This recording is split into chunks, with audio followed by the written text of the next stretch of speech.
Bismillahirrahmanirrahim. Yang terhormat Ibu dan Bapak Guru beserta staf tata usaha SMA Negeri 3 Cibeber. Assalamualaikum warahmatullahi wabarakatuh. Alhamdulillahirrabbilalamin wa bihi nasta'in ala umuri dunya wadin. Assalatu wassalamu ala israfil anbiya'i wal mursalin wa ala alihi washabihi ajmain. Amin amin ya Allah ya rabbal alamin.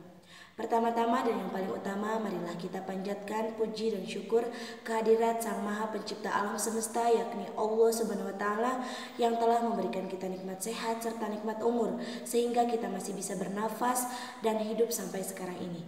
Sholawat serta salam semoga selalu tercurah limpahkan kepada Nabi kita Muhammad Sallallahu Alaihi Wasallam, kepada para keluarganya, para sahabatnya, dan semoga sampai kepada kita selaku umatnya hingga akhir zaman. Amin amin ya Allah ya rabbal alamin. Selamat pagi dan salam sehat saya ucapkan kepada Ibu dan Bapak Guru. Semoga kita selalu sehat dan selalu dalam lindungan Allah Subhanahu wa Ta'ala. Sebelumnya izinkan saya untuk memperkenalkan diri terlebih dahulu.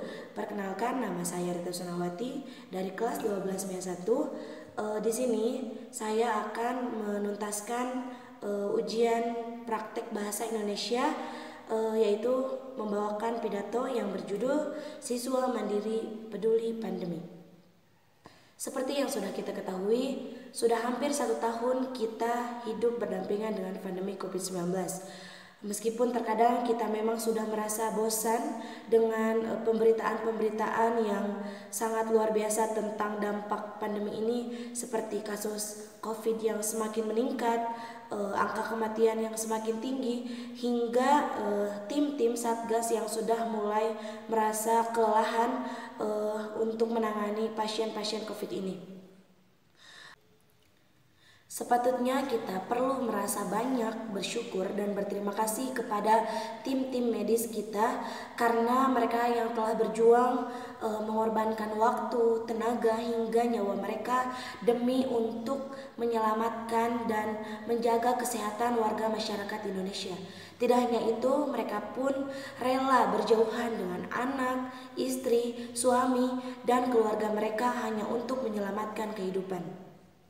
Indonesia adalah negara yang termasuk negara yang kurang baik dalam menangani kasus positif 19, karena di Indonesia hampir setiap hari yaitu sekitar 7.000 orang terkonfirmasi positif yang tercatat hingga sekarang, yaitu sekitar 1,18 juta orang yang sudah terkena positif COVID-19, dengan rincian yaitu sekitar 32.167 orang yang meninggal dan 983.000 orang yang sembuh, yang setiap harinya semakin bertambah.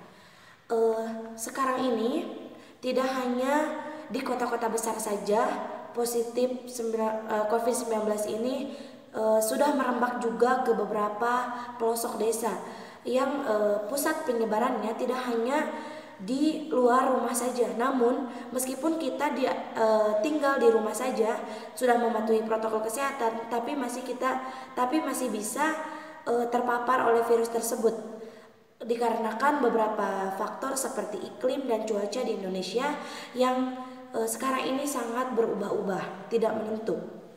Seperti kasus di desa tempat saya tinggal, ada beberapa masyarakat yang sudah terkonfirmasi positif COVID-19, padahal mereka tetap menjaga protokol kesehatan yang sudah diterapkan oleh pemerintah. Dampak pandemi ini sangat luar biasa bagi kehidupan, dimulai dari krisis kesehatan, krisis ekonomi, hingga pada sektor pendidikan.